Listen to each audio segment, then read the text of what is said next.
How do you do, ladies and gentlemen? What's the real truth about Citizen Kane? It'll probably turn out to be a very simple thing.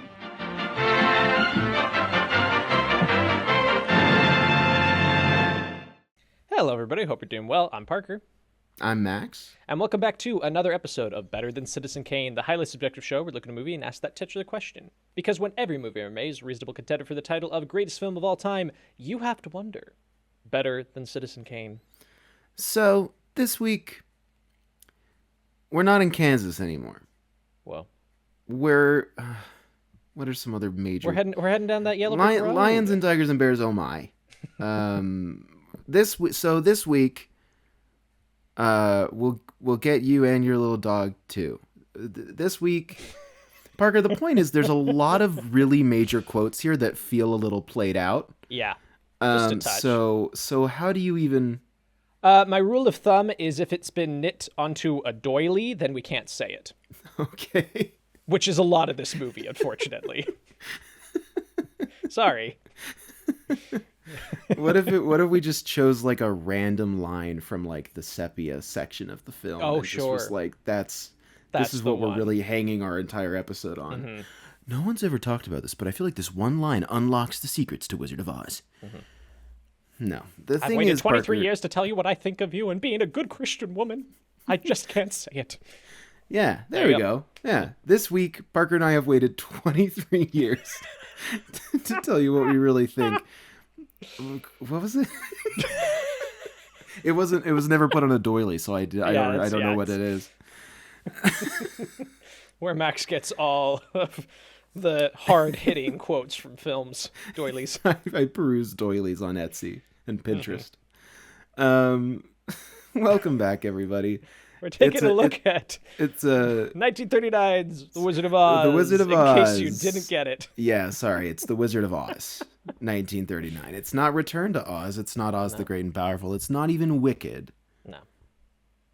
It's the original movie. Mm-hmm. Which, while I was watching it, I've seen this before. You've seen this before.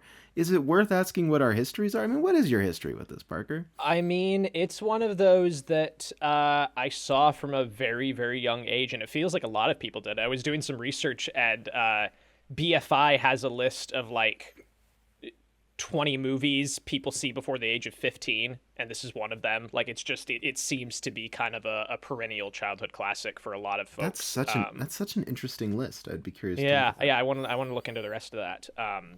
But yeah, so like I could not tell you the first time I saw this. I know that I saw it from a very young age, and I have a very particular memory of we got it at the mall or something. They were doing some big event on the WB of like showing this movie again on TV for I don't know how long it had been. Again, it was a big enough thing that they were handing out posters about it.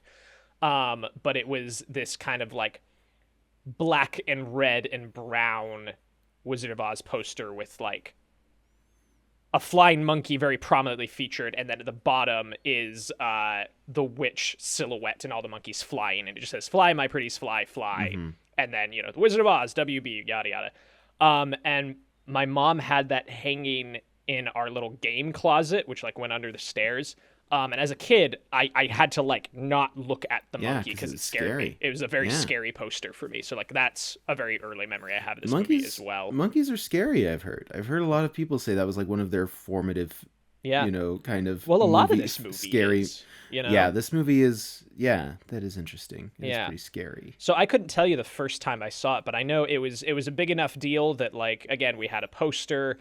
My family used to do family group costumes, and I know that we did Wizard of Oz at one point. There's a photo that my mom loves of me as she's giving me a bath afterwards and wiping off my cowardly lion makeup, and she's dressed up as a scarecrow, and I'm just sobbing because she looked scary to me as a kid. I was like, who are you? Where's my mom?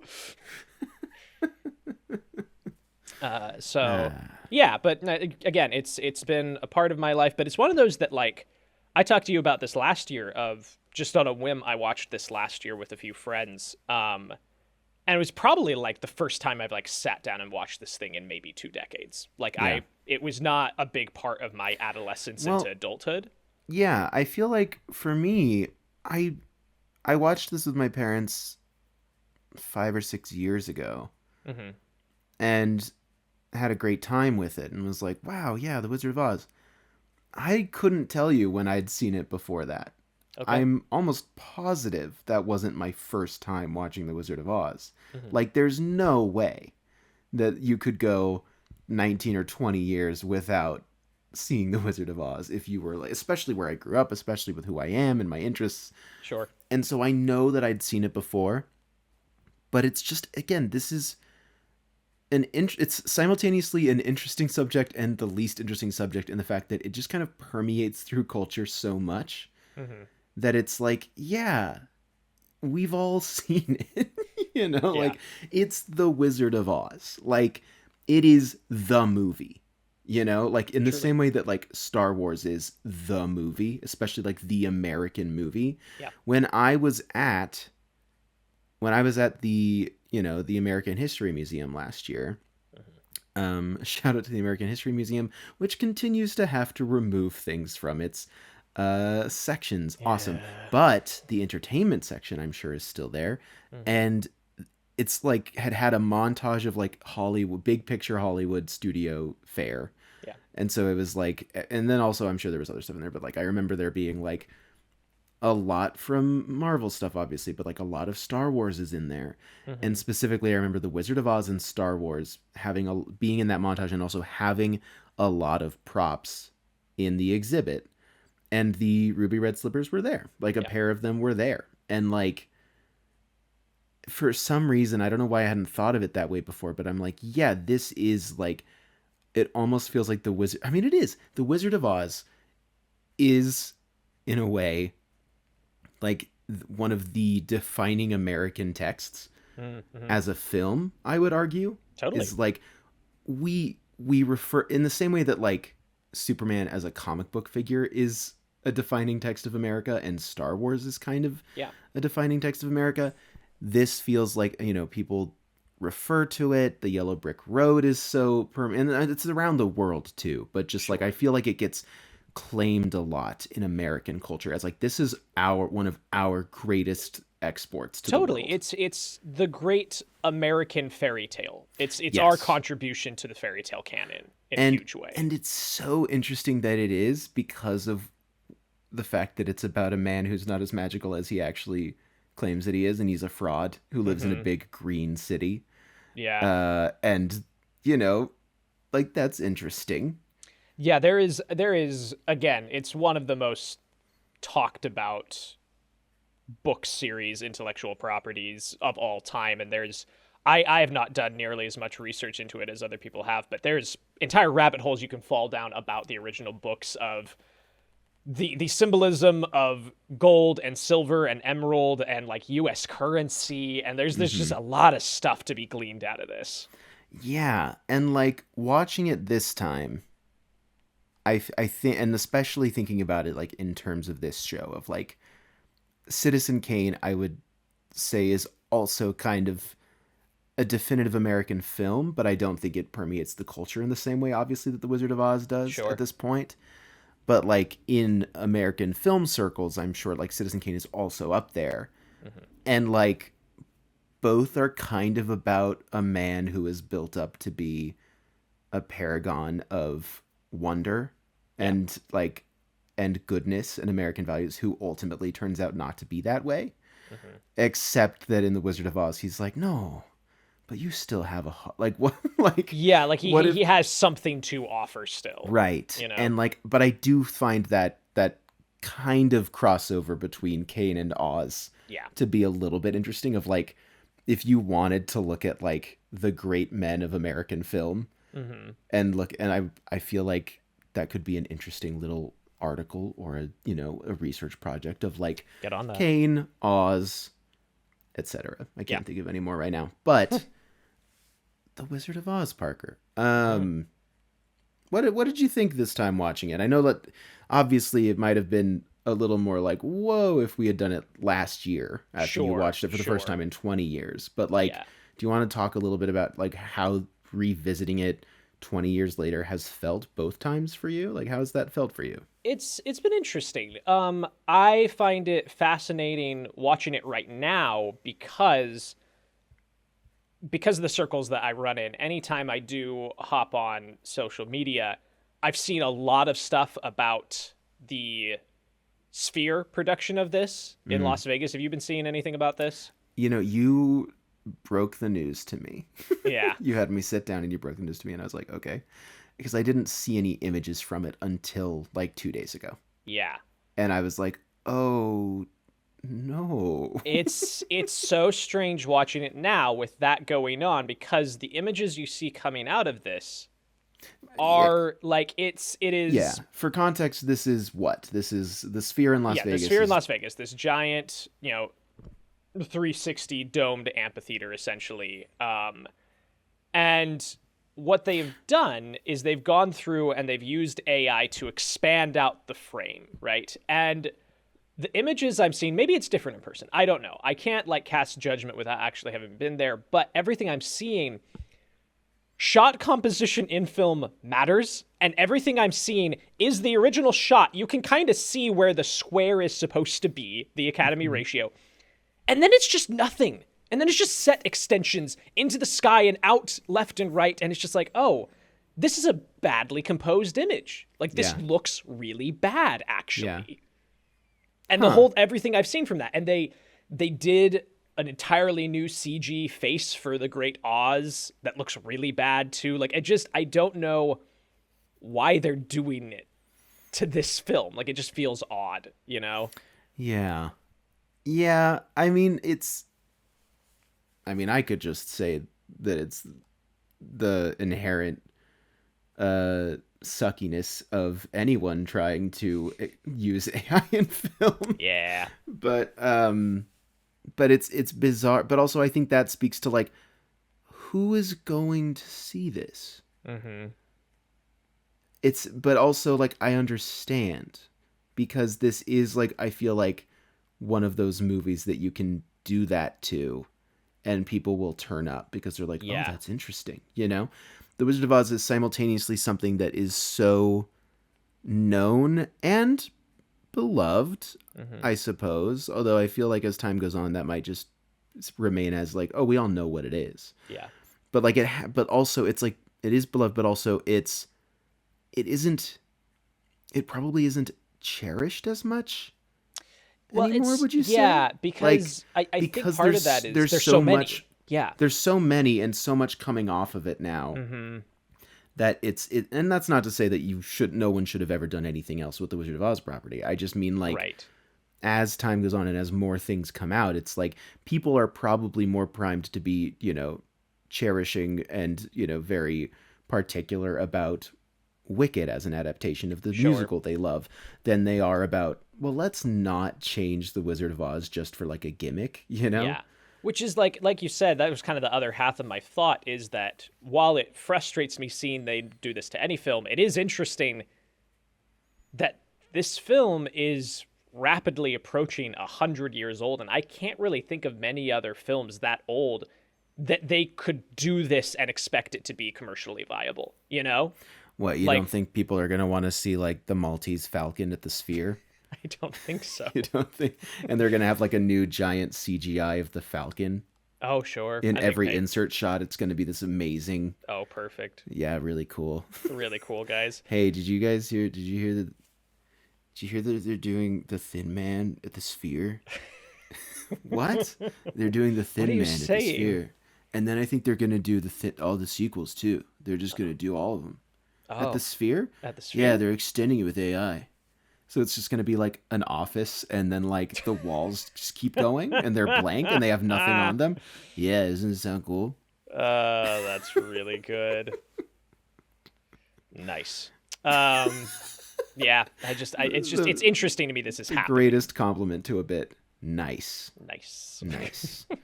Yeah, that is interesting. I mean, also as I was watching this, I was thinking about like there's just so much of like there's all of the behind the scenes stuff which we're going to talk about, but like there's all the the dark theories of like the Munchkin hanged himself, and you go, no, it's people loved.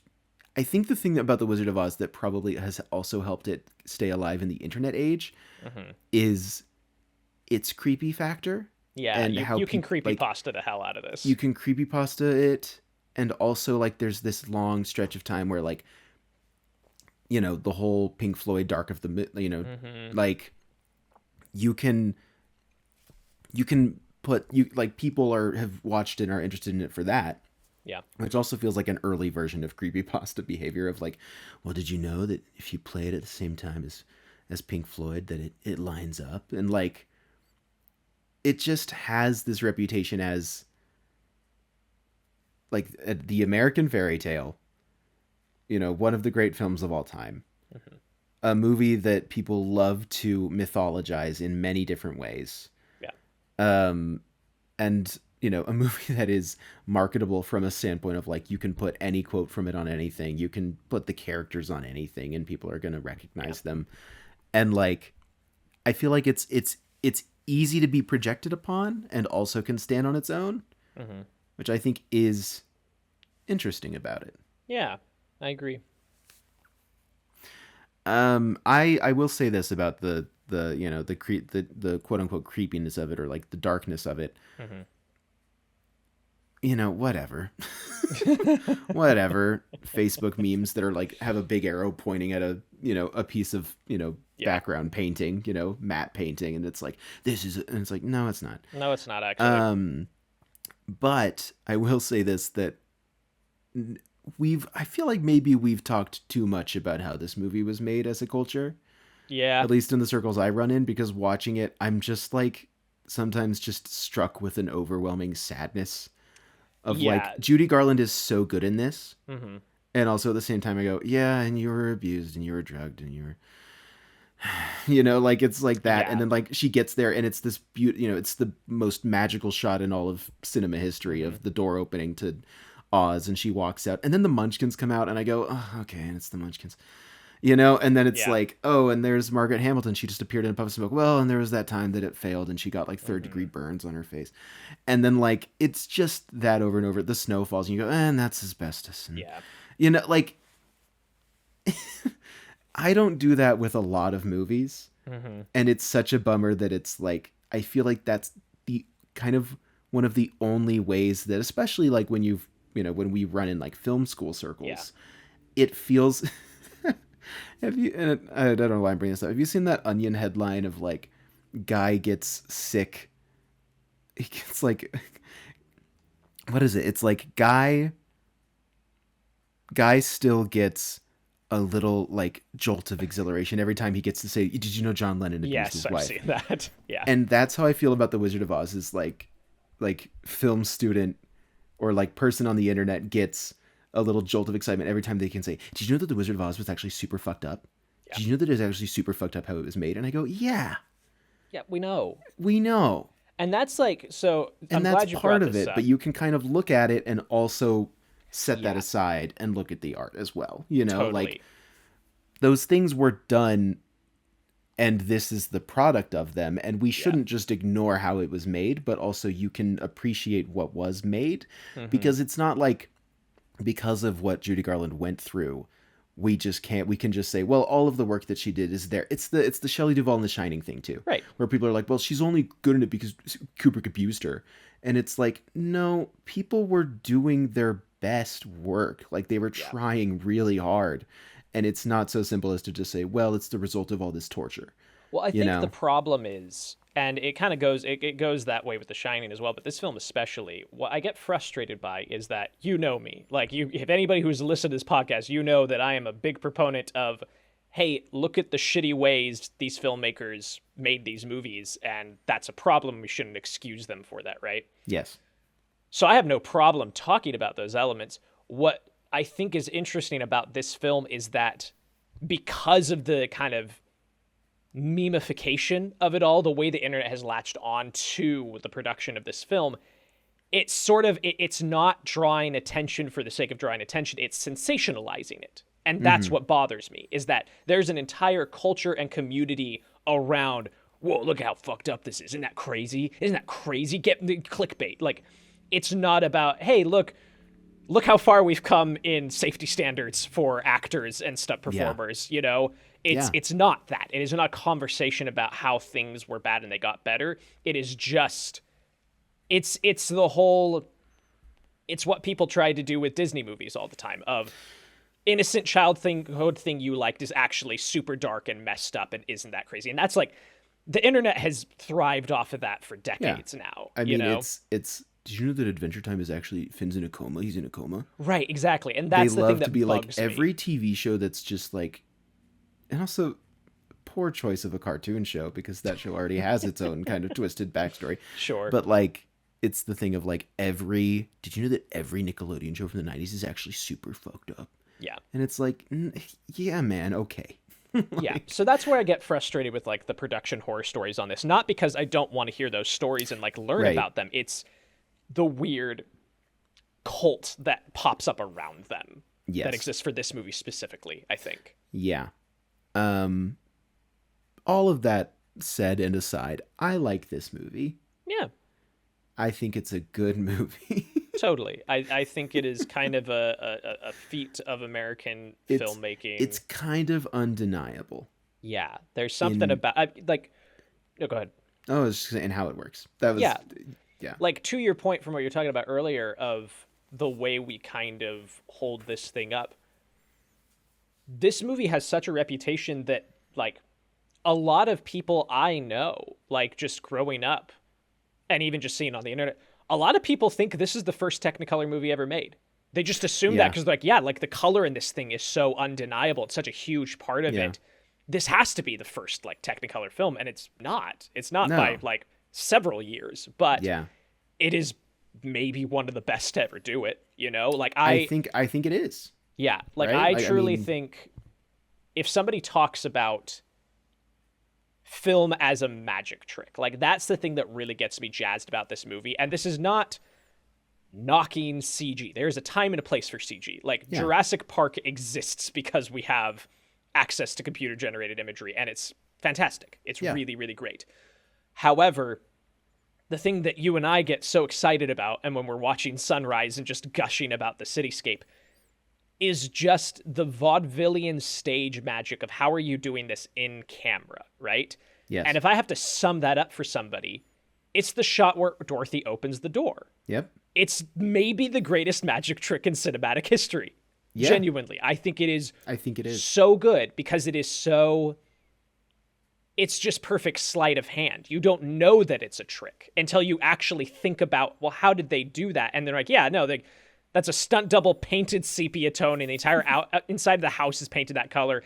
They cowboy swap her out for Judy Garland in the full blue gown. And like, it's just, once you think about it, it's great. But like, it's a perfect magic trick because you don't think about it. You just think, wow, look at the color, right? Well, and especially as technology continues to go and go and go, I feel like we're going to have that more and more of like older movies will just be not taken for granted, but like, and we talk about it every time we talk about these movies, where there are just moments where you forget what you're looking at. Mm-hmm. And then you have to remind yourself the time in which they made it and what they were working with. And you go, oh, right. Yeah. Okay. Mm-hmm. Sure. Like, oh yeah, this isn't just like, well, we just like masked a filter over the door, like it's not that. It's painting someone sepia tone. It's crazy. It's just crazy. And like, the thing is that there are times when you look at older films and like you get the effect they're going for, but like you can very clearly see the jump cut and you're like, well, that's like, it's a good effort. It was early days, but like things like this hold up. One of my favorite little like least elegant cheats in this movie is when Margaret Hamilton's up on the roof of that house and she's like taunting them. And then the smoke starts coming up and they cut to like a very brief reaction shot of like, and then they cut back and she's gone. Yeah. And I was like, that one's a little less, you're working with a house instead of like a stage floor, which they do earlier in the movie where she just drops down. But like that one just kind of got me because so much of the rest of the movie is so well thought out in that way. And they were like, we got no other way to do this, guys. I'm sorry. I'm a big fan of her up in her castle and she just jumps out the window and they just cut, whatever crash pad is like 3 feet below her. And then it's just the tiny little model on a string just whipping around the castle and her cackling. I'm like, that's great. It's that stuff is so charming. And I want to say, like, of all my favorite effects in this, the tornado still blows my mind every time. Mm-hmm. I know how they did it because it's a stocking with dirt, right? Like, basically. Yeah, pretty much. But it looks so good every time. It's so scary. Like, and I remember how, like, eerie it is to watch. Mm-hmm. And that, and like, I'm like, yeah, that's like a really good effect. And then when I see it again, I'm like, yeah, that's like so effective. And it's unbelievable how effective it is. It looks pretty real, like but it also has that like level of artifice that makes it even scarier somehow. Like it's in the same way that like, and it's a completely different set of tools, but like, watching the first Twister. Yeah. And when they do that reveal of the big, E5 or whatever at the end with the lightning strike with that big one, and you're like, and like your stomach just drops a little bit where you're like, well, like it's effective monster making in that and in this. But what makes this even crazier to me is that it's just around in the background. You're just watching this thing slowly kind of like worm its way around and the dirt's coming up and like that. And then, she gets in the house and then you get the fun, like rear projection of like everything floating by.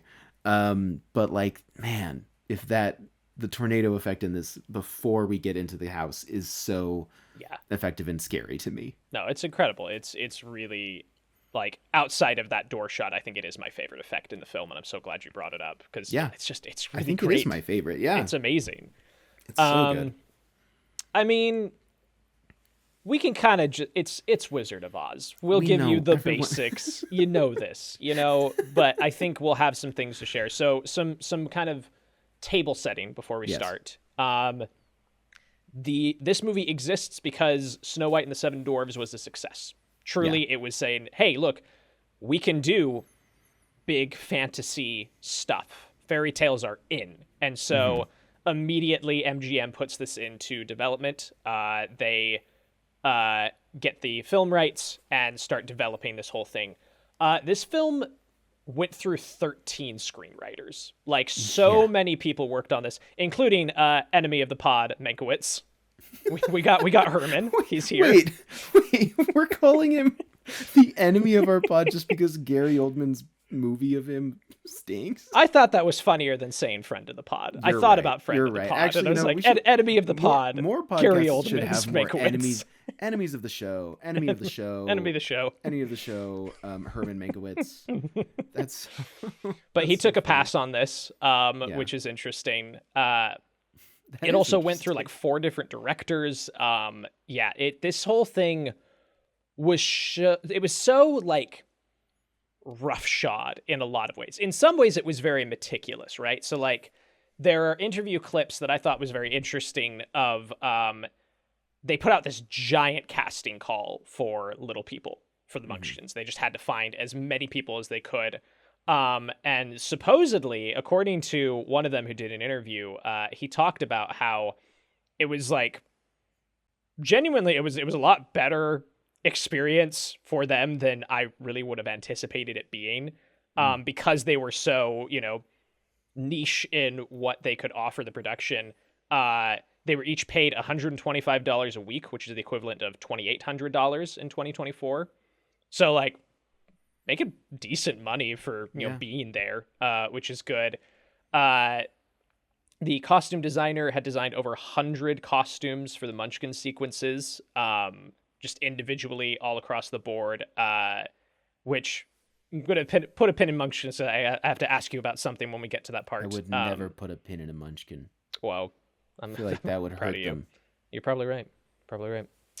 I don't know what their tolerance of pain is as a species. Seems like they're soft guys. Yeah. Well, I mean, they've all played SpongeBob on Broadway, so that makes sense. they all did that. Yeah, they all did that. The only musical they have in Munchkinland is the SpongeBob SquarePants musical, and everyone takes turns playing SpongeBob. Yeah. I was when Dorothy landed in Munchkinland, it was like their one day off from performing SpongeBob, so she got to hear the other songs. Yeah.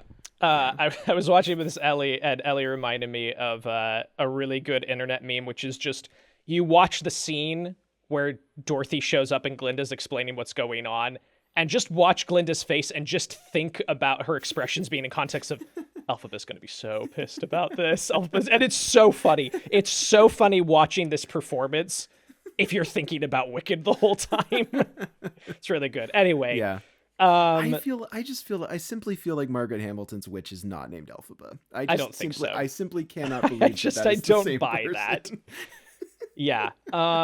So because there were so many different screenwriters on this, like everybody's contributing little bits and pieces to it, which is fascinating because even people who aren't getting credit get this, right? So Yip Harburg is one of the people writing the songs. He's a lyricist, right? Mm-hmm. And according to his biographer, his son, he talks about how he basically wrote all of the dialogue before and after each of the musical numbers, and additionally the entirety of the wizard section of giving the brain, the heart, the nerve is his. He's like, this isn't working. He took a pass at it. They took it. But if you look at the film, his only credit is lyrics by E.Y. Harburg. You know, like he did a lot of screenwriting in the film, but just didn't get credited for it because that's just the way this worked at the time. Yeah. You know, they had 4 different screenwriters working at the same time who didn't know the other 3 existed.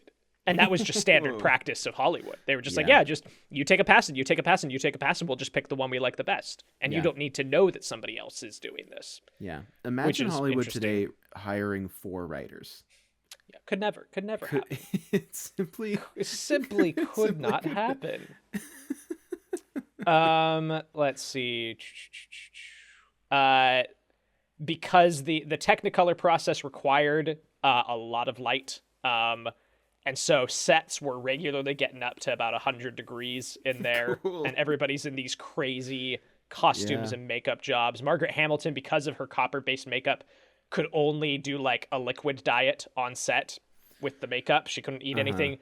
Because the costumes were so intricate, they were worried about them getting damaged, so they couldn't go to the commissary. Like, they had to bring food to the sound stages, and on break, everybody just had to stay there. Because, like, we can't have you walking around the cafeteria right now dressed up as the Cowardly Lion. Just trying to imagine lunch break on the set of Wizard of Oz, of just, like, everyone's just sitting there, standing there, probably, because they probably can't sit down. Just, like, standing around. Yeah, it's such a funny image to think about. Just like everybody's on break and you're just surrounded by flying monkeys and talking trees. Yeah, and just everybody. Like, just eating like a ham sandwich.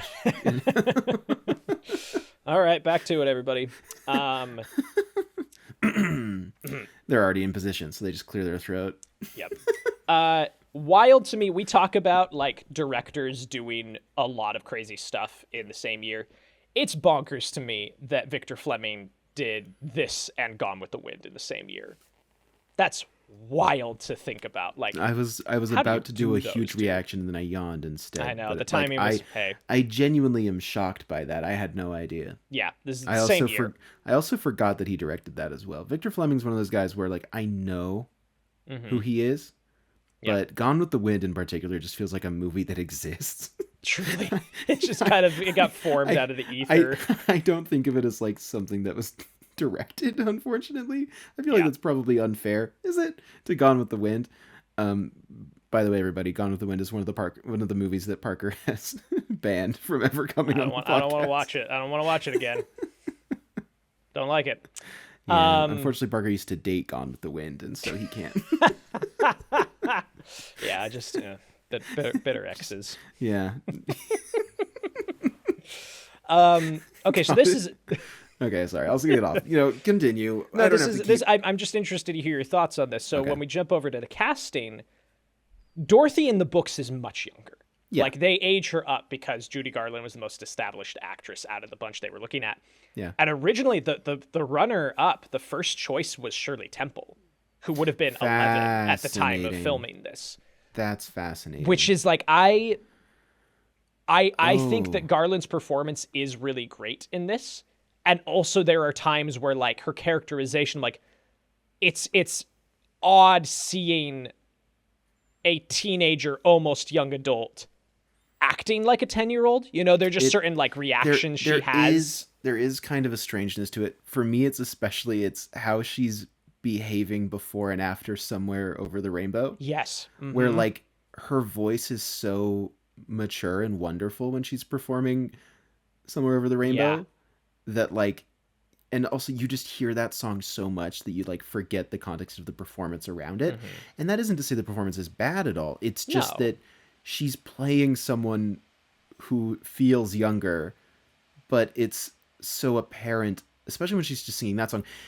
It feels like also when she's performing, you know, every time when they sing, like, We're Off to See the Wizard, that it feels almost like she's, like, purposefully singing in a way that feels childish in a way, you know, like, totally.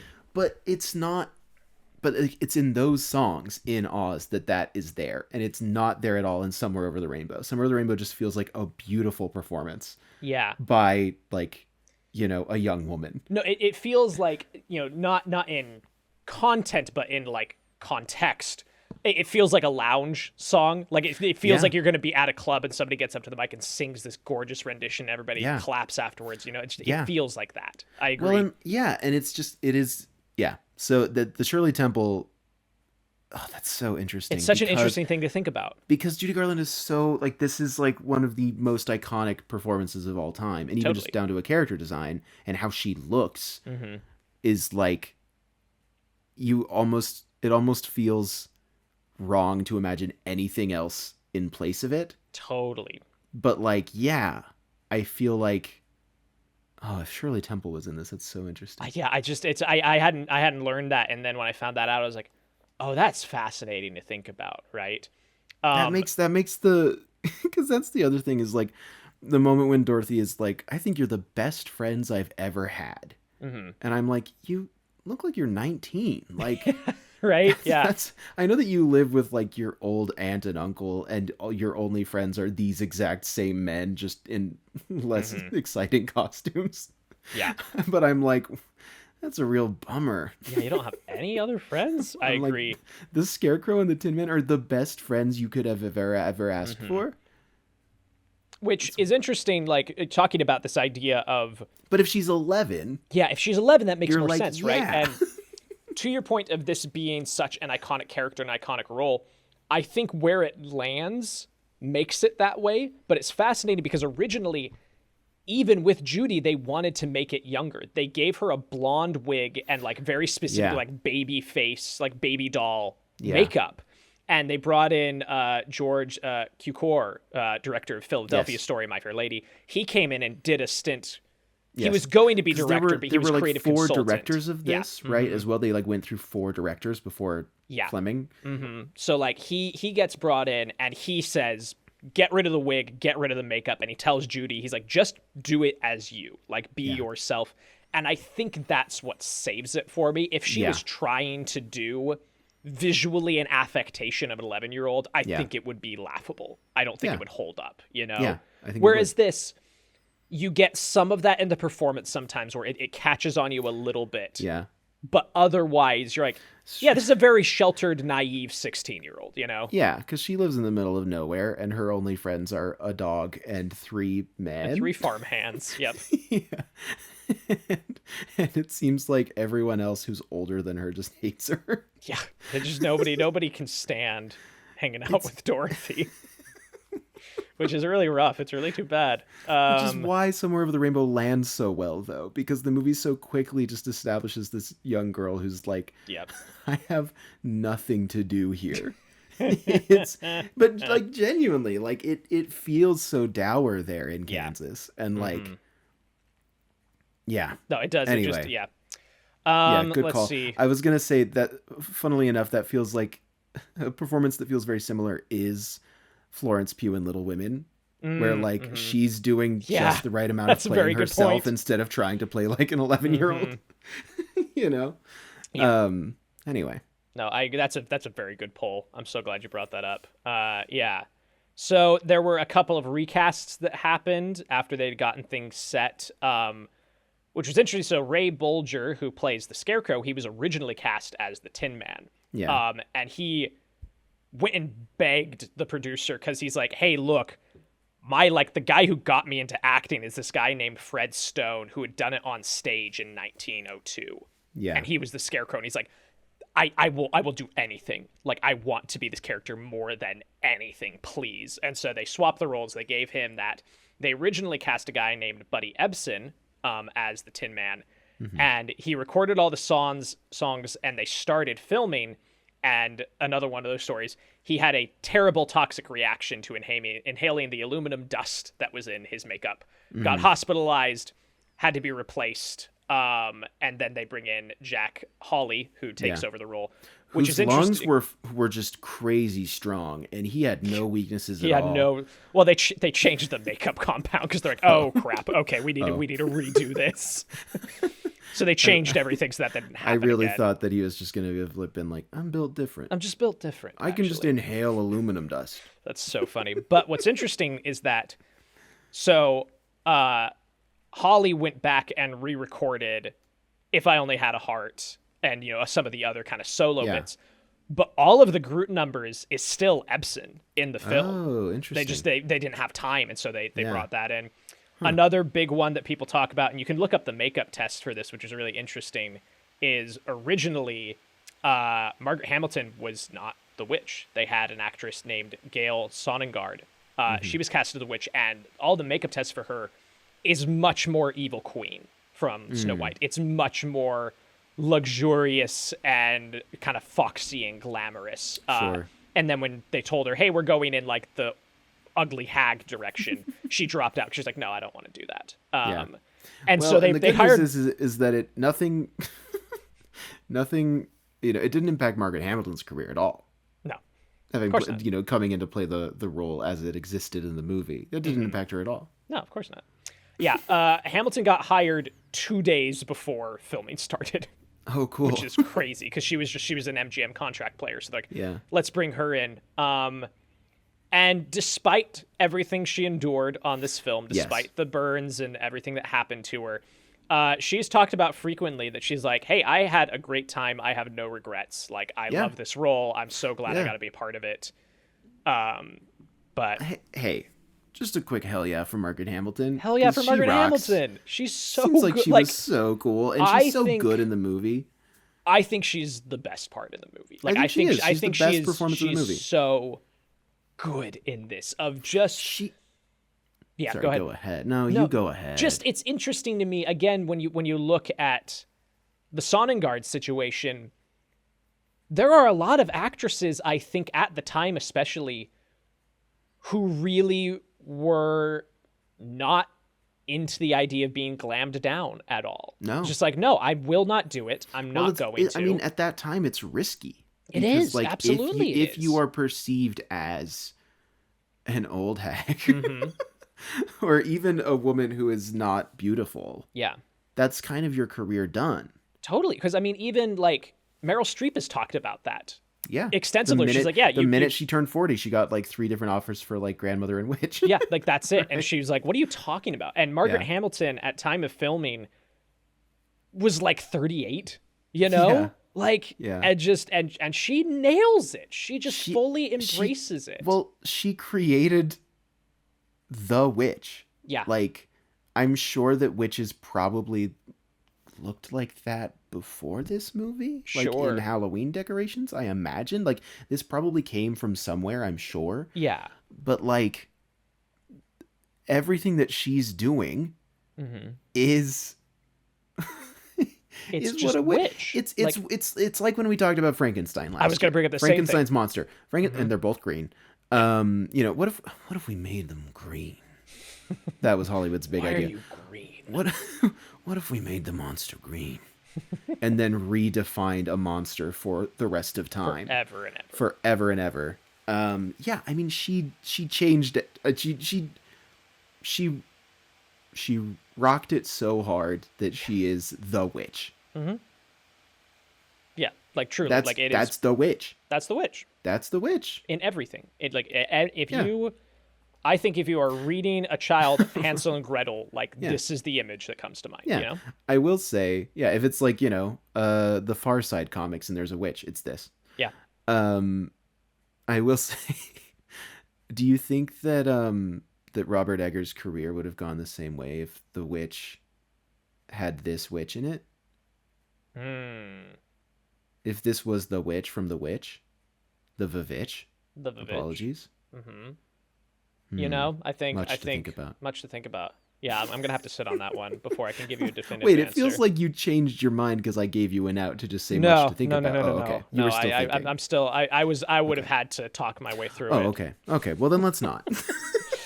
Yeah, and we'll do reception and accolades at the end. Yes. But that's kind of just getting the ball rolling. I'm like, okay, here's the groundwork, here's the background. Yeah. So yeah. Okay. The Wizard of Oz. It's the Wizard of Oz. So she's in Kansas. Mm-hmm. I do Dorothy like Gale. It feels okay. What do you think about the little message at the top that's like the young at heart? I think it's cute. We dedicate this to the young at heart. I think and it's the young. fun. It does throw me off really bad because I always think that it's from a restoration. Oh, sure. Yeah. Because it's like, this story has delighted for 40 years. And then I have to remind myself, no, it's the book. They're talking about the book. And that's the thing that throws me off is that I'm like, the book's only 40 years old when this movie comes out? Yeah, that throws off my perception of time really bad. Because this feels, again, as a fairy tale, it's like, well, we've always had the Wizard of Oz, right? No, in fact, I just had to check earlier when you were talking about, when you first started talking about production, I was like, what did the book rights look like? And I was like, well, it got published in 1900, and by 1938 had sold over 1 million copies. Yeah, which is not nothing for 1938, I imagine. No. Yeah, it's wild to think that the story was only that young. You know? Yeah. It's fascinating to me. But no, I like the little intro card. It's nice. I like a preface. It's also just wild to imagine a book adaptation being like, hey, this book has delighted people for this amount of time, and we're really excited to make a movie of it. Is that how the Da Vinci Code starts? They're like, for a year now, this book has delighted, middle-aged people across America. Not delighted. And then they have an asterisk. Maybe not delighted. Max, you're missing the most prominent version of this, which is the Social Network opening with, this book has not been released yet. Oh, yeah, has delighted no one. This book has yet to delight any. But this movie will delight many. And then it's a riddle, and it was so weird that Aaron Sorkin was like, I'm in my riddle phase. Yeah. And that's what made the Social Network good. That's why he's going to direct the second one. That's why he's going to direct the second one. There's going to be more riddles this time. Going to be more Jeremy Allen White's going to be like, I have a riddle to Congress. Yeah. Remember when Mark Zuckerberg had a riddle for Congress? Anyway, riddle humor. That's my new thing. There we go. So she's in Kansas. I always forget this starts in media res. Yes. Miss Gulch was just really mean to her. Yeah. Gulch is a great name. I like to think the witch's name is also Gulch. Yeah. Not Elphaba, Gulch. Right. What if Glinda went to college with Gulch? Would that make Wicked better or worse? I don't know. What if Gulch was the one who was like... I'm not going to sing it. Well, it's too early. I think Gulch makes more sense than Elphaba being a play on Elfrinkbaum. So here we are. Yeah, that's true. I think that's kind of fun. But Parker hates fun. So she's in Kansas, and everyone in Kansas hates fun. Yep. Except that mostly they're just the guys that are in Oz. And this is something that I find interesting about this, is I didn't know this until in the last year, learning more about all the different versions of Oz after the release of Wicked.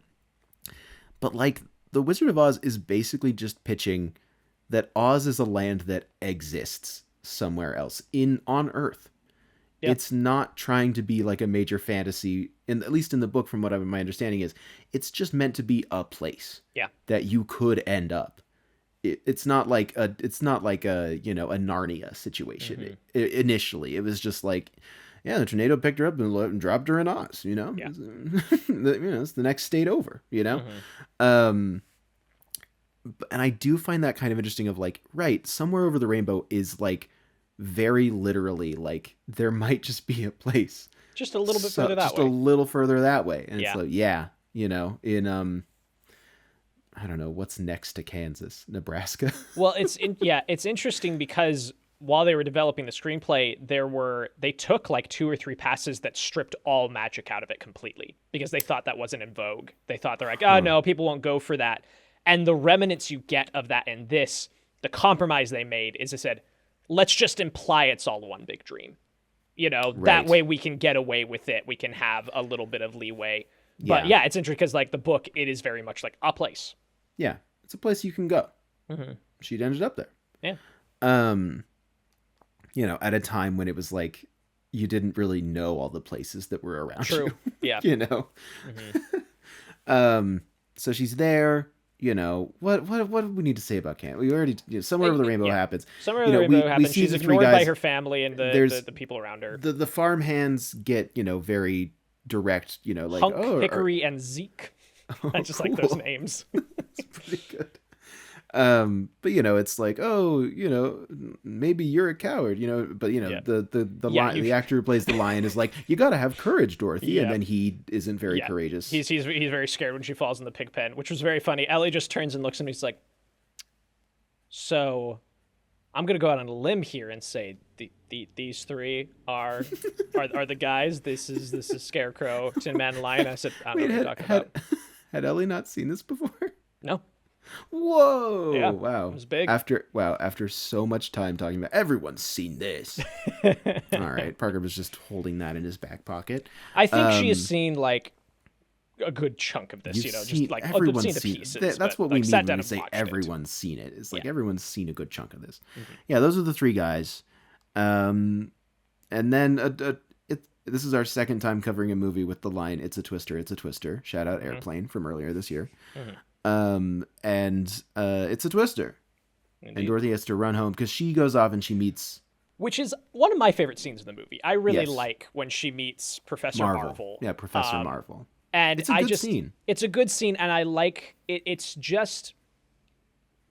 It makes me buy what happens with the wizard later of like, this is a guy with good intentions. You know, he's a con man, he's a charlatan, but also he's like, here's this poor mixed up kid. I should nudge her back where she's, you know, because Dorothy wanted. tries to run away and he's like, oh, it looks like your Auntie M. She's going to have a heart attack. She's so torn up over you leaving. Mm-hmm. Yeah. Yeah, which is also... Do you think that comes up when Dorothy wakes up from Oz when she comes back? Do you think she's like, did you miss me? And they're like, well, no, we were preoccupied with the twister. Yeah. Dorothy. We weren't thinking about... Did you not see the twister? She's like, Professor Marvel said, and she's like, go away, you know. And then we're just back where we were. A quick side note: it does make me laugh every time just how hard Margaret Hamilton hits. Like, I want that dog destroyed. Like, they're gonna destroy Toto. She said she was gonna take him to the sheriff and have him destroyed. And that was one of my notes. Was like, destroyed by the sheriff. It's crazy. You don't know that the sheriff offers dog destruction Yeah, programs? dog destruction. I just picture like Death Star laser, you know, just yeah. So Toto, the sheriff back, just has one of those. Away. Yeah, so that's what Toto runs. Yeah. Dorothy runs back. The tornado tries to get into the cellar. They can't hear her. They can't hear her. It's loud as hell out there. I mean, as far as we know, they can't hear her. Yeah. Now they're just like, oh no, I can't hear anything. It's too loud. What's that? The tornado's saying our names. That's weird. That's odd. Anyway, Dorothy goes back in the house, gets lifted up. You know, kind of like in the Wizard of Oz. The window smashes in and hits her in the head, which again gives us that plausible deniability. Yeah, and it's kind of like the Wizard of Oz in the sense that the house is up in the tornado and all the things are going by the window. Mm-hmm. Yeah, this movie gave me big Wizard of Oz vibes. I was getting really strong Wizard of Oz vibes. But like, you know, it's fun. Like the little theme that plays when Miss Gulch and the witch are flying around, the little witch theme is very fun. And it is, you know, the cow goes by. Right. And then it's, you know, and the other stuff happens. There's people in a boat. It's fun. Yep. They're having fun. Which is, again, when we talk about like the impact of this movie, I remember in the lead up to Wicked Part 1, they released a trailer and at the end of the trailer, they do a slowed down version of that chord progression of da-dun, da-dun, da-dun, da-dun, da-dun, da-dun, which is interesting because they have no like direct ties to this film. You know, like it's not. Well, wasn't it the case that they did that with a few other little themes? They like really broke them down to just chord progressions and then sprinkled them throughout the movie version. Yeah, right? which is just, it's interesting to me because again, like the influence of this movie as the definitive Oz text is kind of unescapable and tricky for any, like Disney did Return to Oz and then had to use the silver slippers. They couldn't do anything. Yeah, Wicked has to use the silver slippers, although quick props to Wicked because I do love their prop for the bag that contains the silver shoes, where the bag is ruby. Yeah, it's a clever way of like showing people like this is what this is for those who don't know. Yeah, really got to tie it together. Anyway, that's enough about Wicked. A good theme though is all I'm saying. I like that a good theme. It's a good theme, and it's again it's. I like that Wicked was forced to do, you know, the Imperial March thing that the sequels did. Of just like, well, anytime, you know, we got to use the, you know. Yeah. Okay, so Tornado, Boom, Oz. Yep. Oh, that way. Door. Can you say that one more time? Say that Tornado, sentence again. Tornado, Boom, Oz. Okay, thank you. Oh, that's very good, Yeah. Parker. All right, anyway, Parker go on. changed to full color. We're back to recording full in sepia. color, baby. We're always doing funny bits with our video. And anyone who's not watching, that's fine. That's fine. Because oftentimes my lighting doesn't look great. I'm going to stay in sepia. That's great. I'm still here. I'm in Kansas, Parker. He's in Kansas. You're I'm the in one who Oz. moved across the country. Yeah, that's true. I'm not in Kansas anymore, baby. Whoa. What if she'd said that? What if she said, I'm not in Kansas anymore, baby? Better movie. She 5 walks stars. out. You're right. 5 stars. That's the half elusive star. 5 stars. The half This movie star can't that get Parker's from me. like, she doesn't say She doesn't baby say in it. baby. She isn't just like, hey, Hey. I'm in Oz, baby. She walks out to Oz. I was always fascinated by where the red brick road goes. I know. Yeah, I'm like, what is that? It's like in Yellow Submarine when they see the other submarines, and I'm like, what's that? Yep. Okay, so we're here in Oz. This was the pin that I put in. Take that pin out of that poor munchkin. Which one is your favorite costume? Which is like of all the characters we meet here, who is your favorite? I've got mine locked and loaded, and I need to know yours. God, you expected me to remember like every munchkin costume? Yeah, just rattle through all of those for me real quick. You know? I don't know. I like one of the guys. Is it the lawyer? The lawyer comes out and he goes, I have this certain notes. The doctor the comes coroner. out, Yes, the coroner is my comes out favorite. with the certification. I love the coroner's costume The coroner's costume is so good. Good hat. Quick shout out to the guys being the guys in the Lollipop Guild who, like the guy on the farthest right is like singing out of the corner of his mouth. Like he looks like he's pissed. And I would be too. Truly. Like as a character to be in the Lollipop Guild, bummer. As an actor, this entire situation, I get it. Sure. It just really cracked me up. I think one of the only things I said you while I was watching was just, these Lollipop guys don't seem that into it. Which was very doesn't funny. Seem like they're that into this whole number they have to do. It's also funny that they do a quick breakdown and then there's only 2 groups that have to introduce themselves. The Lullaby League and the Lollipop Guild. And I'm like, that's it? Okay. Yeah. All right, cool. Just keep moving. Where's the SpongeBob guy? Yeah. Bring on Ariana's boyfriend. I imagine that in Wicked for Good, there's an extensive. I don't know a ton. I know a little too much now, but I don't have a ton of knowledge about what happens in part 2. Which I imagine, off mic, bring that up again. I need to talk to you. I imagine that SpongeBob is like he really wants to be in the Lollipop Guild, and they keep kicking him out or something. Mm-hmm. And then it's like we have like an hour of just like the politics of Munchkin organization of like, well, you know why he couldn't get into the Lollipop Guild is because he had slighted this guy in a previous campaign. Well, blocked him the out. Lollipop Guild is the Phoenix Club from Social Network. So wait, the Social Network, but in Munchkin Land? He rose Lollipop. Is that anything? He rose lollipop. Yeah, he rose lollipop. And their oars are big lollipops. Exactly. Obviously. It's a perfect idea. Pitch it, Parker. Sorkin's still working on the second one. We can combine this. Wicked for Good / Social Network for Good. Perfect. I'm all in. Where do I sign? For Good as a sequel title from now on. For the Good. Social Network for Good. Anyway, all right. Munchkins. Anything else to say about Munchkins? They sing Ding Dong, the Witch is Dead. Yep, good song. Yeah, good song. I will be asking you what your favorite and least favorite songs are in this movie. I have my favorite song fully Okay. ready. Okay.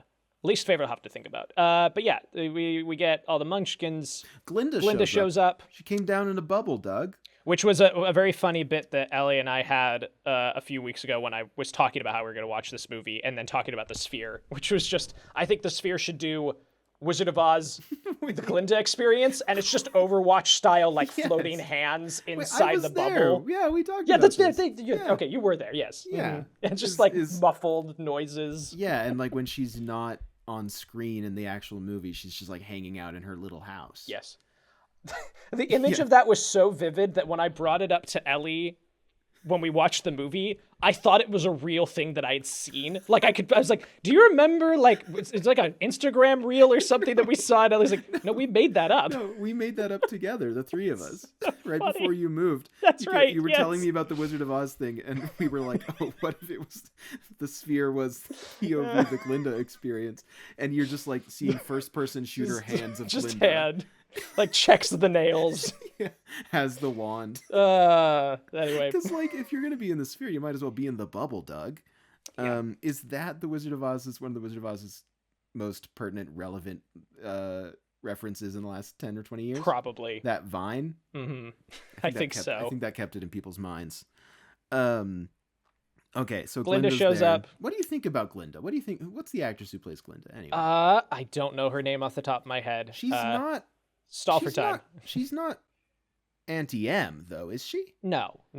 Because, not that because I know the aunt of. and I'd be uncle, the aunt shocked. and uncle don't carry over. No, they don't. It's just right. it's just them. them. The farm hands. Mm-hmm. Right. I kind of had thought that, but no, it's not. No. Billy Burke. Billy Burke. Is her name? I know Billy Burke. How do I know Billy Burke? I recognize that name. Hmm. Her father was the internationally famous clown Billy Burke, but with a Y at the end of Oh, Billy. sure. There you go. Nope. I don't recognize. Oh, any well, of her other projects. I know what we're watching next year. One of her top 4 known fors on IMDb is Merrily We Live, the antithesis to Merrily We Go to Hell. Oh, and then eventually we'll do Merrily We Roll Along. Indeed. Yeah, the trilogy will be completed. I'm so excited for that bro shot this December. Yeah, very excited about it. I think she's fine. She kind of gets on my nerves a little bit sometimes. It's a Why? bit, Because she's Glinda? yeah. It's No, a bit genuinely. It's a bit trill for me when she talks, you know. That's what I meant when I was like, Yeah. because she's Glinda, because she's doing the thing. Although we do get the iconic only bad witches are ugly. Mean to say about your best friend from college, It's Gulch. really messed up, Glinda. actually. Gulch was your best friend in college. You guys were oh my god, they were roommates. And what if that's the pitch for Wicked? Yeah. What if I told you they were roommates? What if they were roommates? Whoa. Say that again. Say that again. Yeah, So Glinda shows up. they tell her followed to go on the closely. yellow brick road. Well, first, I'm sorry. Gulch shows up. The Wicked Oh, Witch shows you're right. up. Gulch Gulch shows up. My favorite character. Uh-huh. Which, another frightening image of this movie that really messed me up as a kid. I hate the toes curling back when the shoes disappear, and then just Really? I hate. Ugh, Yeah. did not like that as a kid at That all. was the only other thing I sent you while I was watching the movie. I was like, sure would be a shame if someone told me that the Wicked Witch of the East was actually a young woman with a disability in a wheelchair who only ever wanted true love. That would just be a real bummer for me. That'd be really too bad, huh? I'm so interested as to... I'll never read the L. Frank Baum books. Yeah. Never. But I'm so curious. Again, the Wicked Witch of the East was always so interesting to me. Mm-hmm. Where I was like, who is this character that dies before we see her? Yeah. And they all celebrate, even though it Yeah. seems like her sister is a real He's menace probably too. the worst one. Right? Like, Yeah. it's so interesting. Yeah.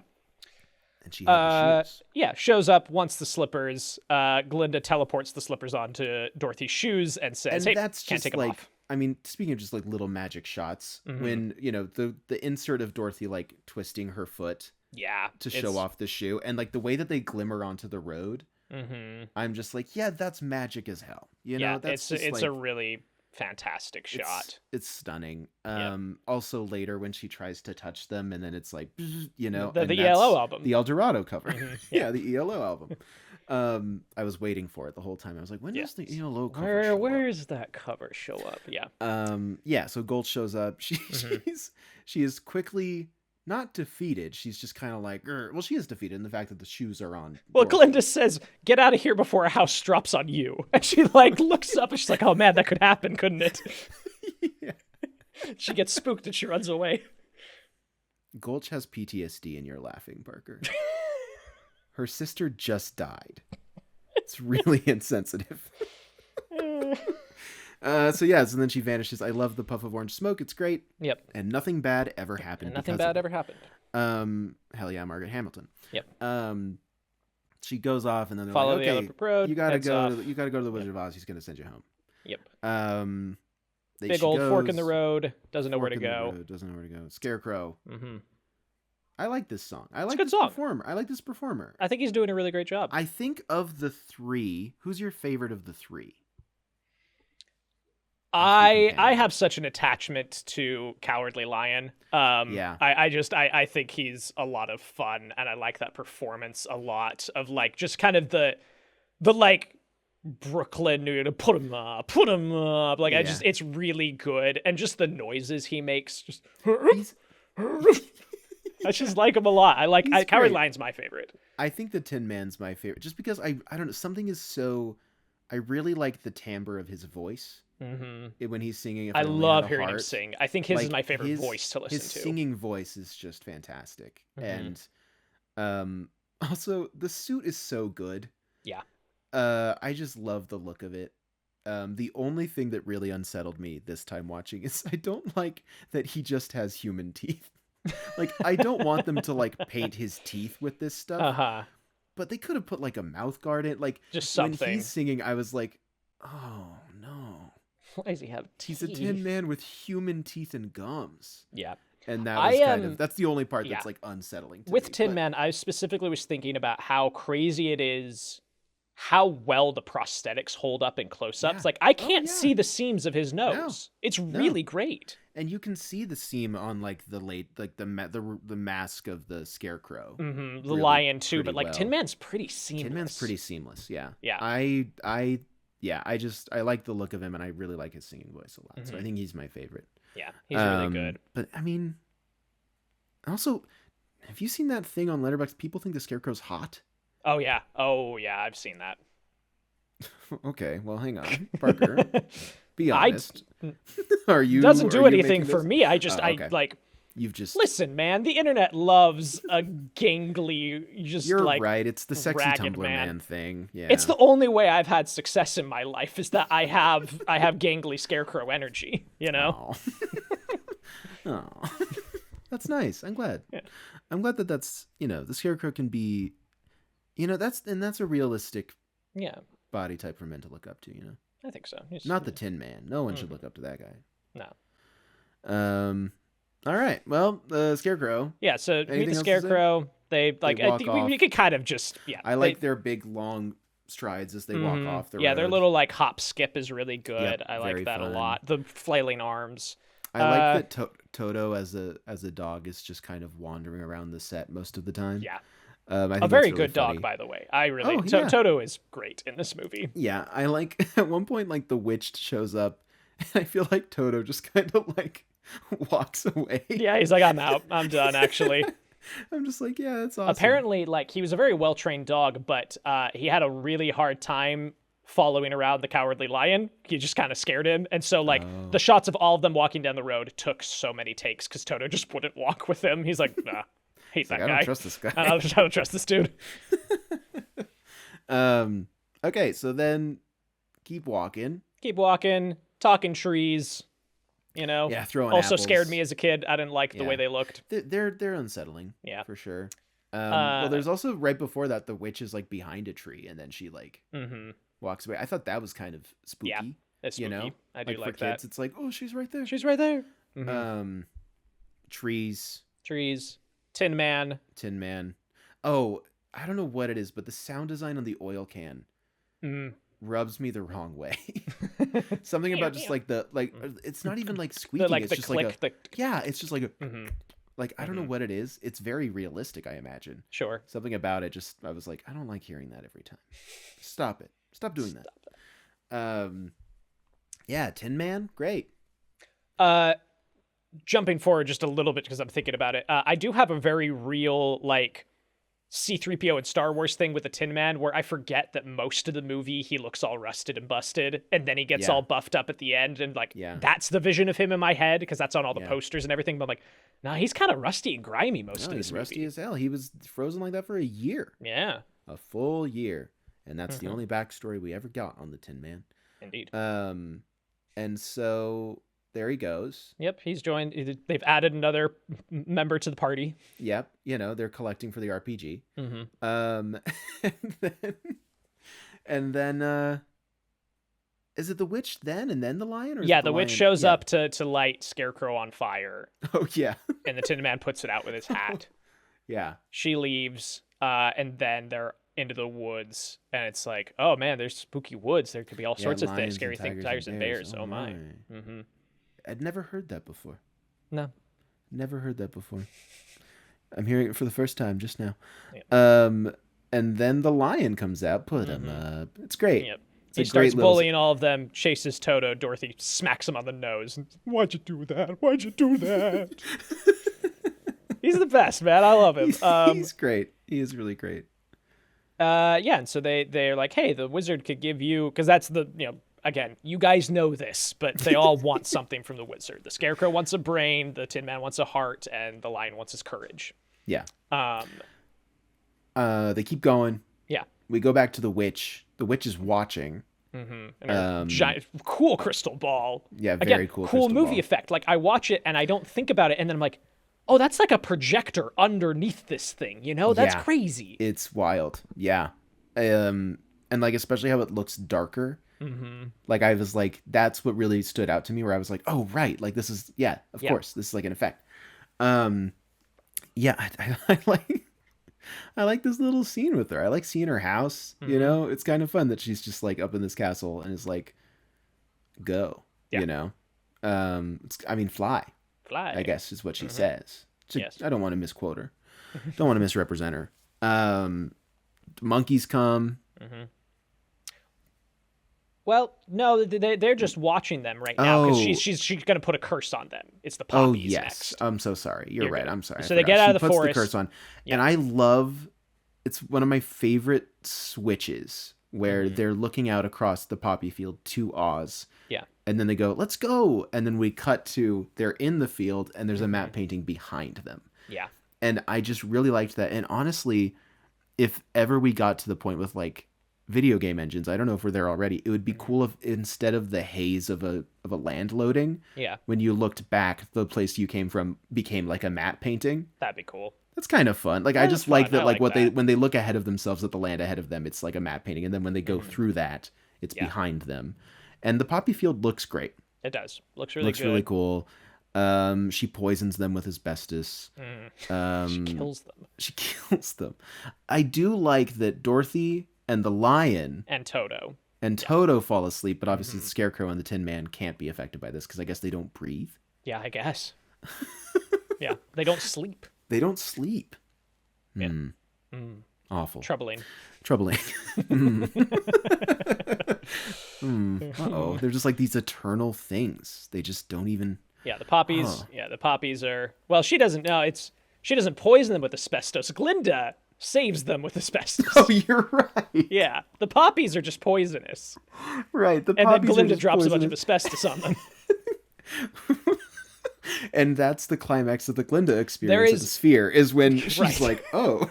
Oh, I get to do something? You see the field of poppies below you, and then you just... It's actually the Glinda hands leave screen and come back with a bag labeled asbestos and just dump. Yeah, I would unironically probably pay $300 to go to the Glinda experience. We talk about like very specific line deliveries that live in our head. There's something about the way the Tin Man says help, where he's like, what do we do? Help! He's got like this scream in the back of his throat when he does it. Yeah, I don't know. There's something about that has lived in my head rent free. Really great. They wake up because it's cold. Yep. Burr. Burr. And then they, asbestos go burr. And then they rush to Oz. They get there. Speaking of that matte painting of the Emerald City is kind of remarkable. It looks so good. I watched this. I've got the 4K. Yeah. And it looks good. It's a really, really good home release. Yeah. I'm so glad. That's great. And I'm glad that it doesn't look worse because some 4K it doesn't. things Some of them do, but this one looks really good. They saved the grain, which is nice. Oh, good. Save the grain. All right. All right. We're almost there, I guess. Come on. They get to Oz. The guy with the awful facial hair is like, you can Which come is here. the wizard. I love that, like the gate guy, the carriage dude, and the guard. Yeah. And the wizard are all the same guy. I don't know if that doesn't really imply anything. It's just funny, you know? No, I think it's scary because he plays everyone in Oz. Yeah. So if they walk, as they're going through the city, it's just empty streets. It's just this one guy playing 4 different roles. No, but yeah, I mean, he was playing the guy. The Oz was playing the guy with the bad facial hair. I thought that was fun. Yeah. But remind me, does the guy in Wicked who's played by the composer, does he have that mustache? I feel like yes, he does. Yeah, he totally does, has right? that Yeah. mustache. Okay. Again, interesting. Yeah. Interesting that they could just be like, and he's got the facial. Like, I mean, would MGM be like, you can't use this guy's mustache. We own that. We own that mustache. We own that mustache.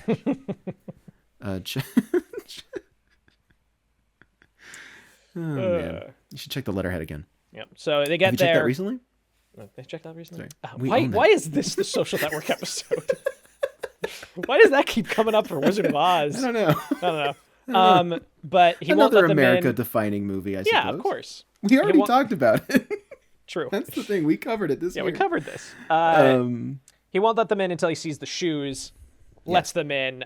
They go through, Wonderful Land of Oz is the song. We get the Horse of Many Colors, which, is something that, like, when I watched the first time, like, okay, what have they done to these poor horses? Yeah. It's gelatin powder. It's Jell-O powder. Love it. Which is very funny. it. If you watch the horses, they keep licking their lips because they're like, sugar. That's tasty. But it's a great effect. Like, I do love, like, every time they do a cut. I forgot really nice. that it changed his colors. Like, I literally just forgot that. And then I was like, oh, this is good. It's good. They have to wait in that room. I think the Lion's song here isn't great. What?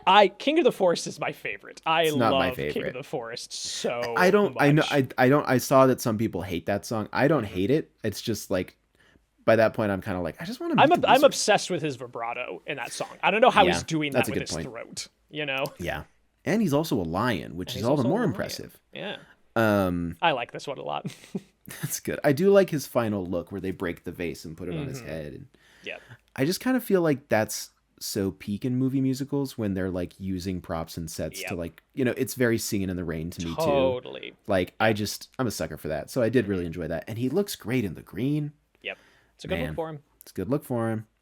Maybe he doesn't need courage. Maybe he just needs to like, just style himself better. Maybe they should send the Queer Eye team. I think the Oz. reason is there a Queer Eye season in Oz yet?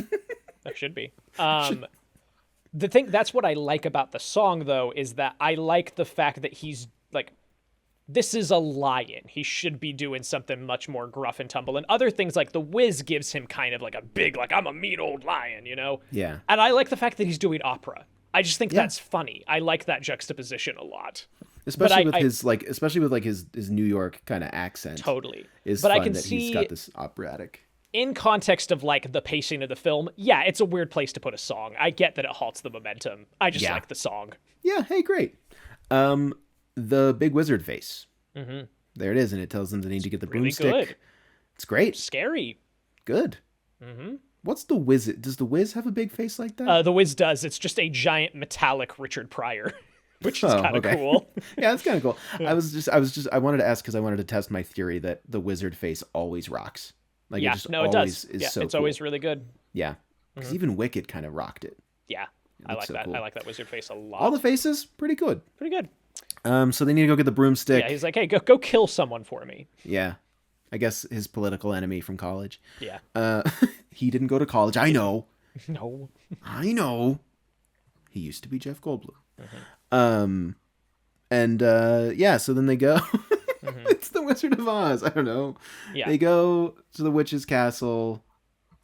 Confrontation. Yeah, because then the monkeys come and they kidnap Dorothy and Toto. Yeah. And then the guys have to go. And they just mutilate Scarecrow. Just rip him limb from limb. But he lives forever, and that's okay. Does. And that's okay. Toto escapes. He gets away. He Comes runs and finds out. the guys. Comes and finds the guys. He brings the guys. Yep. They show up. Yep. Oreo. Oreo. Again, this movie. We'll get there. Okay, and then witch melts. I don't know. Yep. Anything else you want to say about that? Not really. Again, like I think that Judy Garland's superpower is crying in this movie. Like when she turns on the tears, it's just like she looks so overwhelmed. So like here when like the hourglass is going and she thinks she's gonna die, just like you get these close-ups that are just kind of unreal, you know? Yeah. Good stuff in here for her. Totally. I do like the melting effect. The melting effect is very fun. I do like that quite a bit. Yeah. I love that immediately the guards are like, "Oh, thank God. Oh man. Phew. She's gone." That got me too, where they're just kind of like, oh, nice. That's great. It's very funny. So they take the broom back to Oz, and he's like, "Come back tomorrow. I'll think about it." And they're all mad about that. Toto pulls open. Pay no attention to the man behind the curtain. He like fully just thought they were gonna die, I guess. He's like, I didn't know what not to do with prepared this. for them to come back, right? Not at all. I do find it interesting, joking about the Oreo of it all. Originally, they offered this role to Ed Wynn, who is like the guy, like Alan Tudyk is doing him in King Candy, that. Gotcha. He's that actor. He's in Mary Poppins. He's in a lot of Disney movies. They wanted him, and he turned it down because he said the role was the part was too small, so he didn't do it. But like, he is absolutely like you think about it, it's like, yeah, that's a guy who would be the Wizard of Oz, But I like this dude a lot. I like the guy that they have. I think he does a good job. I believe his name is James Franco. Was that his name? Yeah. That's right. Mm-hmm. That's the guy. Well, I just feel like we've referenced everything enough times that, but I feel like we didn't mention Oz the Great and Powerful enough. So, and that backstory for Oz is different. Frank They didn't Morgan. go to college together. Frank Morgan. Yeah. Lovely. Yes. So we just see that he's just a dude. He's just a guy. He's just a guy. It's one of like it's the biggest thing. It's one of the biggest things in movies, I feel like. Like, kind of feels like it's not as prescient just from when we grew up. Like, this isn't a perfect like allegory or like comparison, but like Vader being Luke's father. It's like, do not pay any attention to the man behind the curtain. Like I feel like you just kind of know that the Wizard of Oz isn't totally like all that he cracks up to be, It's interesting too, because like I've seen that phrase on like protest signs and things, right? Yeah. Like it is become a vernacular term of someone else is pulling the strings. Don't think about it. Keep your eyes closed. Like, it's just interesting that it has worked its way into that aspect of culture. Yeah. Despite, like you said, him ultimately being an example of someone who had good intentions. He is kind of like the nicest version of the wizard, which is interesting because, again, this being like the definitive text. Yeah. Every other version, I think there's an interesting paper you could write of like, what is our view of authority figures based on how is the wizard portrayed in this story? That's interesting. Because like by the time we get to Wicked, it is fully like, it's a Bush allegory, right? Like it is fully just like, oh, this dude doesn't do anything, right? Yeah. But there you go. Off the top of the head, I think that would be a very interesting idea. Actually, by the time that Oz the Great and Powerful rolls around in 2011, 2012, I don't know. He's a con man, but he's got a heart of gold. He's got a heart of gold. He's a good guy. And the best thing about him is that he's really charismatic and he has a lot of energy, as James Franco and is all known the women to have want to in all sleep of his with him. performances. Yeah, and it's great. I forget that like that is a huge part of that movie is just like a love triangle between the wizard Glinda and the Wicked Witch. And what's her name in that movie? I don't remember. It's something ridiculous. Because so we got Gulch, we got Elphaba, we have to figure out. Because it's Mila Kunis, right? It's Mila Kunis. What is Mila Kunis' name in that movie? Oh, it's Theodora. Theodora. Cool. Apparently Glinda's... Oh, no, that's... I'm sorry. Let's see here. Because that's her real person's name. Because they do the cast thing. They do the double cast thing. Is that not, like... Because she's just a person before she becomes the witch. Is that just not her, like, Oz name? No, wait. No, you're right. I think that's just her person name. Yeah, I think you're right. Theodora is that... Yeah. Who's Rachel Weisz in this movie again? She's her sister. She's her evil sister. Oh, so she's the Wicked Witch of the East. Her name is Evanora. Okay, cool. There you go. What threw me is that Michelle Williams is playing Glinda, but she's also playing Annie. But they're both formatted as Mila Kunis playing Theodora / Wicked Witch of the West, Michelle Williams Annie / Glinda. And I was like, Glinda's name was originally Annie, and then I went, no, that's the real person. Yeah, real person. Anyway, Zach so Braff. we meet the wizard. We're coming back. I won't let us get dragged into Oz's great power. Okay, I'm sorry. Wait, this is crazy. Do you know Bruce Campbell's in it? Wait, is he in Sam Raimi? Of course, yeah. Is he in Sam Raimi's? Wait. So meet the wizard, and he reveals he doesn't actually have any powers. However, he does have the ability to like help these people get what they need, right? Which is all. It's what he does for Dorothy as Professor Marvel. He's like, I will spin you a tale. I will use words and logic to create something for you. Of like, hey, here is a diploma. You are now smart. Congratulations. You are intelligent. Oh, here is a watch heart. You now have a heart that ticks. It beats, right? Yes. And then the lion here is, I like his explanations. Like, where I come from, we have things called heroes, and they get trotted out, once a year for parades. And the only thing they have that you don't have is a medal. So here is a medal. Congratulations. You are brave. Yeah. It's interesting. It's interesting that like this is a dream. Mm-hmm. They kind of want it to feel like it's a dream. Yeah. And yet they're also still playing with Oz's background of like Oz comes from Earth. Yeah. Like that is a little bit here, like where I come from. Like that is kind of, and it says Omaha on it. Right. And like and that's where I'm like, I understand the urge to try to explore this even more in so many different adaptations of like, that is an interesting little nugget. And again, I don't know the history of like how that gets expounded upon in the Baum stories. Yeah. But like, I do find it interesting and I get it that like, it is this, that is just such an interesting little detail of like, oh, and by the way, Yeah. No, I agree. I do like that. And so he says, yeah, Dorothy, I'll take you back in my balloon. I've been here long enough. It's time to go home. So he gets his balloon out and he leaves these three guys in charge. He's like, hey, these guys, listen to them the way you would listen to me. Toto sees a cat, jumps out of the basket. Dorothy chases after him. The balloon goes off without her. And she's like, come back. He's like, I don't know how to work it. And then he's just gone. He's gone. Dorothy do you think he makes it back to Nebraska?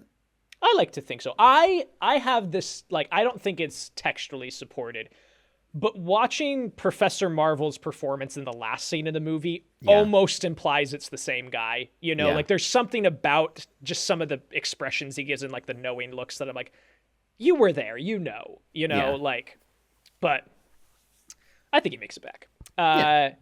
Dorothy is distraught, doesn't know what to do. Deus Ex Glinda shows up and says, hey, actually, congratulations. Hey, put some respect on that. That's the best part of the Sphere experience. So true. You finally get to come back and interact with somebody again. Of course. Thank God for that. And tells her, hey, actually, the slippers could do it. And I do find it, like, it works in fairy tale logic of she's like, well, why didn't you tell Dorothy before? She's like, she couldn't do it before. Like, she didn't actually know what she wanted. She had to figure out what she wanted. It's like, yeah, that works. It's, moralistic storytelling. It's fine. Yeah. And we get, again, a super iconic, just click your heels 3 times and say, close your eyes, say there's no place like home. Yeah. Is that, I should have done research on that. this can't be the inception of the phrase "there's no place like home," right? That has to be something they just used for this. I don't know, but I also need to tell you, I forgot about this. Another note I made was, come out wherever you are doesn't come from this, surely. No. Right? No but way. But like, it's those, it's the, Yeah, but it could. it is a testament to this movie's place in culture where I go, yeah, it might be. It might be, actually, yeah. But like when Glinda says, come out wherever you are to the Munchkins, I was like, is that the first use of this? Yeah, exactly. And that's how I feel about this. I'm like, no way. No way that's such a common turn of phrase. But again, it speaks to the cultural power of this movie that it is plausible, you know? yeah. Yeah, while you look into that. Yeah, I'm looking into that. You're good, Wrap it thank up. you. So we go back, we get this lovely dissolve, and we are back in Kansas. We're back in sepia tone. And she wakes up in bed, and it is kind of weird, like you said, that nobody mentions the twister. They just say like, oh, like you were sick, like you hit your head, something awful. And we her uncle's like, we thought we lost you. We thought we were going to lose you there for a bit. It's like, that's a terrible thing to say to someone. Like, yeah, we was really touch and go there for a while, man. Like, we thought you were dead. And then we get the whole cast. Professor Marvel shows up, and he's like, oh, good, you made it back home. The three farm hands show up, and it's like, hey, remember me? And she's like, you were there, and you were there, and you were there. And she tells them all about this, and they all kind of laugh it off. She's like, well, don't you believe it? Of course we believe you, Dorothy. It's, and she's like, but no, it's, I really did, like, I learned my lesson. Like, truly, there is no place like home, Yeah. And that's the end of the movie. And we get our title card and we wrap up. And that's Wizard of Oz. Yeah. How's There's your no place like home has traces even back to England in the 1870s. Okay. That's what I would have assumed as much. I will say this, come out wherever you are. When you search that, it's mostly Wizard of Oz stuff and then a Frank Sinatra song that he recorded in the 40s. Interesting. So, unclear, but it is interesting that, like, when I searched "There's No Place Like Home," that brought up other things, but primarily "Come Out Wherever You Are" is mostly bringing up Wizard of Oz. But that's a very surface level search. Sure, but interesting. But still, interesting. The Wizard of Oz, Parker. Yeah. Anything else to add before we jump to criteria? Let me see what else I have in my notes here. No. Okay, great. I said everything that I was going to say. Marvelous. Well, okay. I did have this, which is just about the Munchkins. I was being a little funny about them earlier. But I will say, like, the Munchkins themselves and their number, like their musical number and kind of that sequence, is truly pretty overwhelming. Like, it is effective in putting us on the same emotional page as Dorothy, of like, she steps out of that door into this land, and then everything that happens after that, you're just like, oh, whoa, okay. Yeah, it's a lot. It is a lot of stuff all happening at once for her. So I do think that's pretty effective as well. It's the ending of The Wizard of Oz. I know you wrapped up there while I was doing research, but it's the ending. Yeah. Again, like in the same way that this is the movie, that is the witch. This is the ending. Yeah. Like, this just feels so. It speaks to the movie, but also just like, it is a fairy tale. So of course it plays into the tropes of, like, at the end of the fairy tale, you end up back home and you're safe and sound. Yep. Agreed. Setting aside so many fairy tales to make that claim. Right. But yeah. Nice. Yeah, I agree. That's a good point. Okay, so some light table setting going into criteria, specifically for historical and technical relevance. So this film kind of came back in resurgence in 1956 with a television broadcast that reintroduced the public to it in a big way. According to the Library of Congress, it is the most seen film in movie history. Right, like, because their stats say that. It played annually on TV for like 50 years. Yeah, just continuously. It was amongst the first batch for the National Film Registry. The first year it was there. It was one of the first 25. Just got straight in there. This is interesting. Also one of the few films of UNESCO's Memory of the World International Register, which I've never heard of before. Whoa. I'll have to look into that. Yeah, that's interesting. The film was ranked second in Variety's inaugural 100 Greatest Movies of All Time list, published in 2022. Okay. So, as recently as 3 years ago, this was the second greatest film of all time. Yeah. It is amongst the top 10 in 2005's British Film Institute's list of 50 movies to be seen by the age of 14. Okay. And is on BFI's updated list of 50 films to be seen by the age of 15, released May 2020. Okay. Yeah, it's just a cultural juggernaut, Yeah. in every possible conceivable way. Like you mentioned, there are several also just, go ahead. Oh, sorry, real quick. It's a number 111 on the BFI Sight and Sound list from 2022. Okay, I was curious to see where that landed. Yeah, it's on number one. It's at 111, just below The Man Who Shot Liberty Valance and just above Goodbye Dragon Inn. Yeah. And just below that is Touch of Evil, Don't Look Now. Wow, we were just talking about Don't Look Now before the episode. Mm-hmm. Fascinating. Okay, here's the quote from the Library of Congress because I was curious. The Wonderful Wizard of Oz is America's greatest and best-loved homegrown fairy tale. The first totally American fantasy for children, it is one of the most read children's books. Despite its many particularly American attributes, including a wizard from Omaha, the 1939 film adaptation has universal appeal. Because of its many television showings between 1956 and 1974, it has been seen by more viewers than any other movie. So that's their specifically they're citing the television reruns as a huge part of that. That is so interesting. Especially just like, hey, what if TV made a huge difference? Yeah, in how movies are, like it's fascinating in kind of a not, a positive way, I guess. Mm-hmm. Is trying to think of a different word for that, but that is really interesting. Mm-hmm. Okay. So cultural and historical relevance. It's one like. Again, this doesn't happen very often.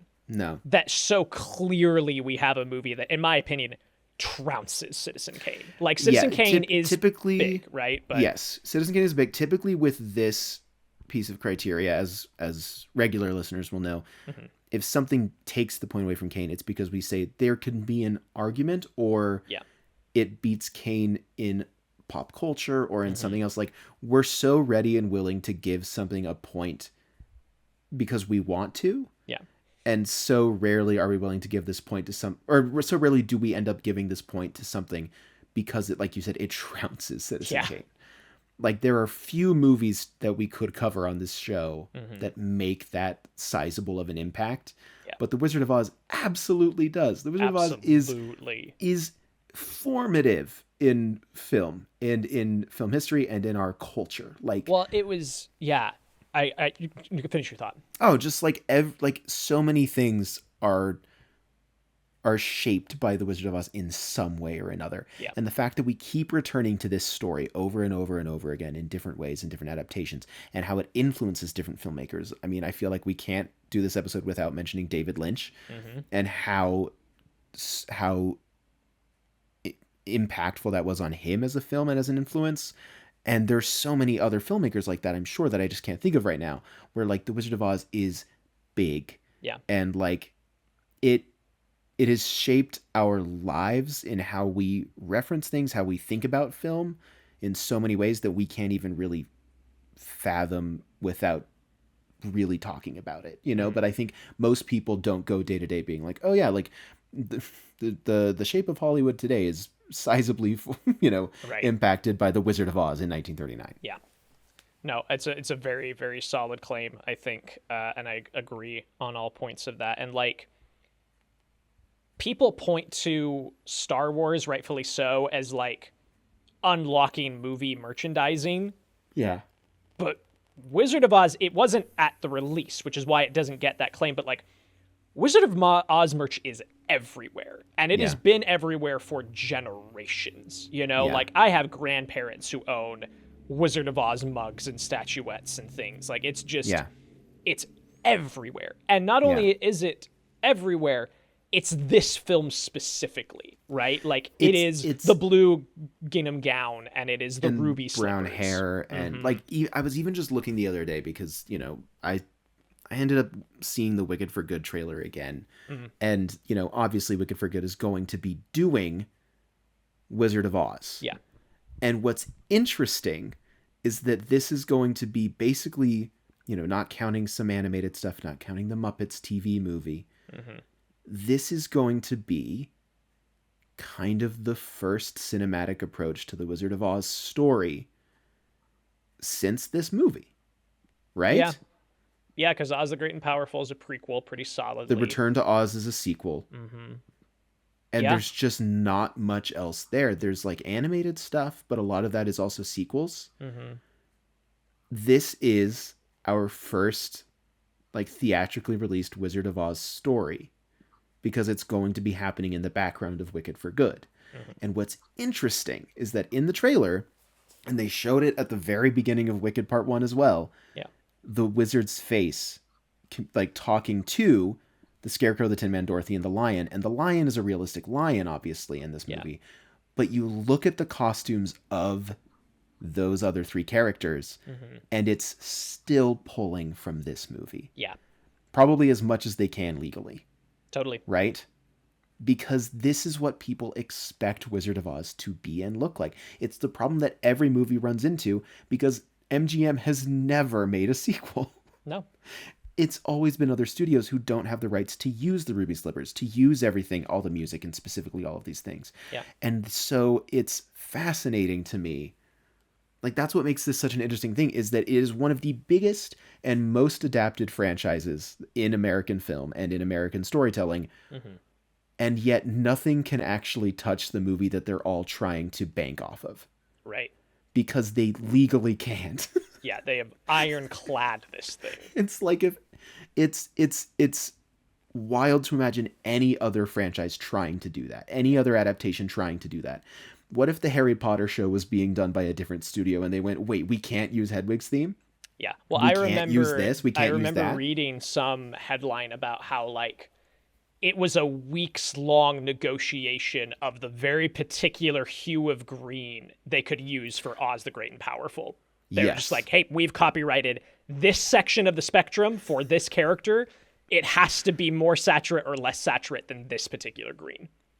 Which is crazy. It's wild, but it's like it's so weird, and it's such a weird aspect to like the American filmmaking system of like Hollywood sucks in so many ways. Yeah. And like you read all these horror stories about how like, since American film industry is so prioritized on,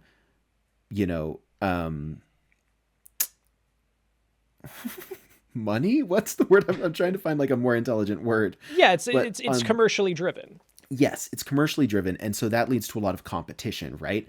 And in some ways, I feel like Hollywood is kind of the only place in which like the American dream of what capitalism is actually exists, of like, competition drives innovation. And that's not true in almost every industry, but it is kind of true in Hollywood sometimes. A little bit.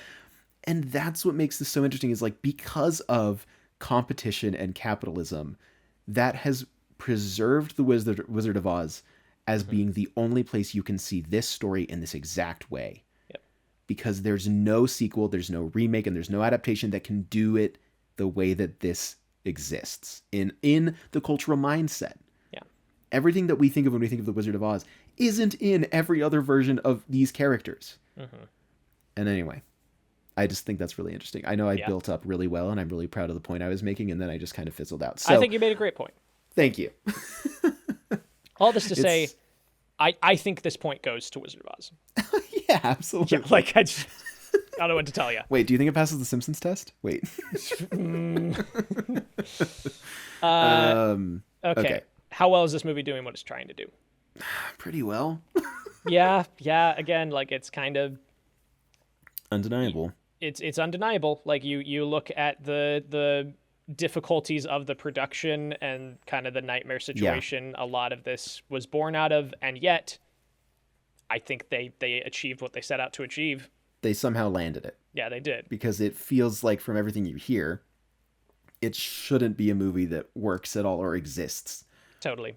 It feels like a movie that should have had like its film set on fire during production because the sets got too hot. Truly. And like the thing that I give a little bit of a pass to this movie with is, and who knows how much of this is marketing, PR, trying to save face with studios, but genuinely, like all of the interview clips I could find of the main cast members who worked on this all said like, yeah, it was tough, but like I'm so happy to have been a part of it, you know. That reminds me of last week talking about Fury Road. Of like Fury Road has some really tough elements to production, and yet everyone is like, I'm just so glad I got to be a part of it. Right. You know, and that is an interesting thing to see in these kind of great movies, especially ones with troubled productions. Because I feel like, go ahead. We want to say like, was it worth it? Yeah. And like, obviously we want, as filmmakers, you and I, like, we want to make sure that sets are never like that. We want to make sure that productions never have that going on. But the fact that these people can look at these productions and say, I'm glad I was there. I'm glad I was a part of that. And I feel so lucky that I was there. Yeah. Compared to other productions that are just as troubled, where the actors just never talk about it. Right. That's my thing. Is like, I feel like I hear a lot more of actors who like just will not talk about a movie that like had a really, really bad production because they don't have anything nice to say about it. You know? Exactly. Yeah. So. Yeah. I mean, would they feel that way if it hadn't become one of the most successful films of all time? Maybe not, but that's not the world we live in. Yeah. So point to Wizard of Oz? I think so. So. I just feel like because of its production alone, it deserves some credit for working at all. For actually landing the ship at all. Yeah. Yeah. Landing the hot air balloon. How well you're connecting with this? Do you like this? I like it. I admire it more than I love it. I would say I enjoy parts of it quite a bit. Yeah. And I think, we didn't even mention like the design. We've talked around it so much. The design of everything and the costuming, the art direction is pretty incredible. Is incredible. There's a reason it's so iconic. Yeah. And I really admire that. I just don't really have a connection to this movie. It was never like a big thing for me when I was a kid. It was just something I knew about. Yeah. And like I admire it a lot in the same way that, we watch some of these older movies and I'm like, yeah, I really like Nosferatu is kind of the same thing for me, where I'm like, I know that you get a real kick out of that movie and I like it. And I really admire it. And I do like it. I might even like it a little more than I like Wizard of Oz, but that doesn't change the fact that like, I like these movies. I would say as far as Wizard of Oz, I really admire it. I don't love it. I personally would probably rather put Citizen Kane on most times than Wizard of Oz, just for me personally. I can see that. But probably at about the same rate that I would put Citizen Kane on, I would put this on. But I think if it was like a 50-50 split of like, if those were the two movies I could choose from, I feel like I would more consistently choose Citizen Kane. Yeah, I can see that. I can totally see that. I think I'm a pretty similar boat. Like I do not, despite having, childhood memories of this, it's not like a huge thing for me. Again, I went 20 years without watching this. Yeah. It's not something that has been important to me in that way. It just has been sort of omnipresent in my periphery in a lot of ways. Yeah. And so because of that, I also think I respect it more than I like it. I admire it more than I love it. And it is pretty comparable to Kane for me. I look at this and I'm like, that's kind of a triumph of filmmaking. It's not a movie I'm going to put on a lot, No. But it is one that like I'm fine like having in my collection, I bought this movie. I have it in my Blu-ray collection. And it's one of those that is really splitting hairs with me of Kane of like, I would probably put these on about the same amount. I think visually I'm vibing a lot with what goes on in here. The characters in the story aren't like, man, this movie makes me feel things. I'm mostly just in awe of the fact that it exists. Kind of in the same way that I am with Kane, where I'm like, I don't really care much for these characters or this plot, but like, man, impressive that this thing got made. Yeah. So it is a pretty even split for me. Since we give this so rarely to Kane, we bring a lot of movies that we really love. I think I'm cool giving this point to Kane. Nice. What about you? Okay. Yeah, same. I'm going to give this to Kane. Yeah. Which does put us at 2-1 for Oz. Taking a step back. Oh no, it's the tricky part of the show. Is this better? I think it is. I think they're close. Genuinely, okay. I think there is a argument to be made on either side of this. I just look at the pieces that went into making all of this and the impact that it has. And again, it can't just be design philosophy that makes this movie stick around, right? There has to be something about this that speaks to people, even if it doesn't speak to us in that way. Oh, no, There is something about this that touched people and continues to touch people. For sure. And I think that emotional core, like I know people who are like, yeah, I cry at the end every time. Like it just gets me every single time. And I don't think, and not that like crying is the metric for emotional connection of the film, but I don't think I hear a lot of people have that with Kane. Kane is kind of this, it's like looking at the Mona Lisa. I mean, also I feel like, again, this is kind of this question of like, what is a movie trying to make you feel?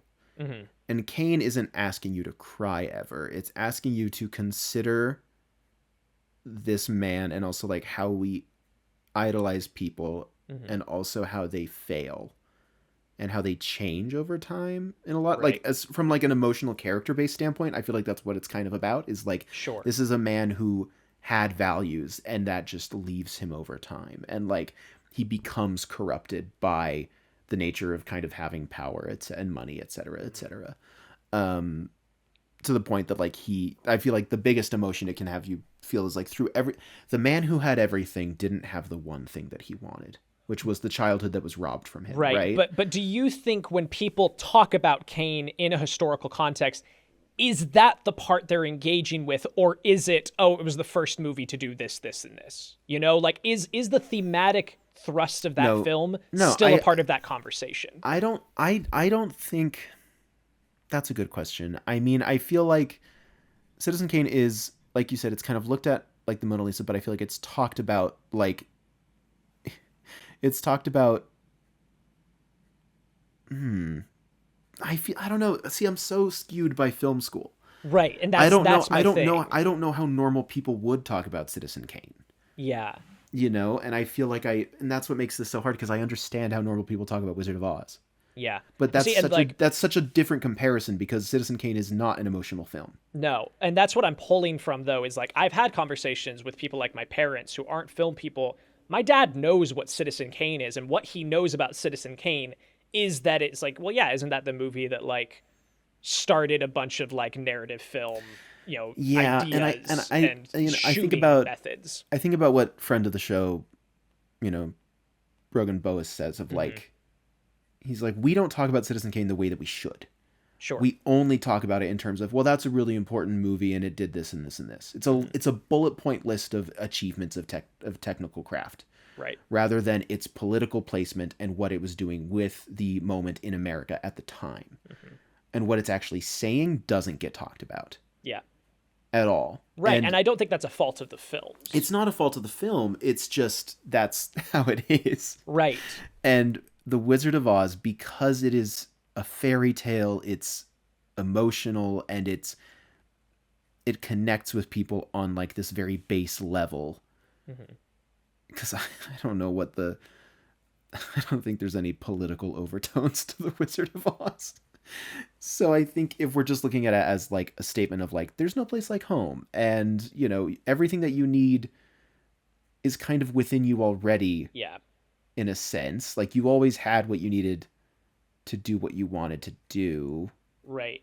Which seems like the message of the movie, and that message has stayed consistent over the years, where Kane's has been lost, and that's not the film's fault. No, it is just it's something about the culture and the way that it's discussed. Yes, of course. So I think that with that in mind, I think this is better than Citizen Kane a little bit, just because something about it has had a cultural staying power in the fact that like what it is trying to achieve, it is still achieving. Yeah. It's managed. Yes. And what was the thing that we talked about? There was a movie that we talked about either 2 years ago or last year. I don't remember, but there was something where we talked about, like we used this as a metric before is what I'm trying to say is like, there's a movie out there that we covered and said was better because it had managed to be understood and stayed it felt like it stayed fresh and true to what it was at the time, even today. Yeah. Whereas Citizen Kane wasn't able to do that as well. I know we had this discussion. Yes. I can't remember what the film was. And that is that's what you're kind of positing here. Yeah. Is like Citizen Kane, to no fault of its own, has not managed to stay relevant in the ways that it was relevant when it came out and was made. Yeah. Right? Because now we only talk about it as kind of this relic of like a bullet point list of technical achievements. Yeah. Which could change. It would be interesting to see that change. It would be interesting to see people engaging with it more thematically and, deeper than that. But yeah, I think I am willing. Not often this show becomes like, I respect your case that you've made and I accept. But I think you're right. That's funny. I think we can give this to this movie. Yeah, I think I so would too. say. So I'm gonna let you say it. All right, folks. The Wizard of Oz is better than Citizen Kane. There it is. We did it, everybody. Fantastic. All right. Good stuff. Wild. Good stuff. Yeah. For sure. Thanks everybody for listening. Thanks for being here, folks. I hope you enjoyed our hour and so long rant about The Social Network and Wicked for Good. Exactly. Yes. Next time we have a mystery episode for you. We have a guest lined up that we're just nailing down to just make sure to confirm. We talked to them about this months ago, and so I just want to check and be like, hey, in like 2 weeks out, does this still work for you? So we're going to hold off on announcing what we're doing next time, but look forward to that. Should be a fun conversation. Yes. And if not our guest, then something else that Parker and I will have picked. So a real mystery box situation. Look forward to that. But if we do get our guest on, I'm excited to have them on and excited to discuss the movie that they've thought about bringing. So it'll be fun. Cool. Okay. Well, thanks everybody. Take care, everyone. Goodbye. Oh, Bye. and there's no place like home, I guess. No place like home. See ya.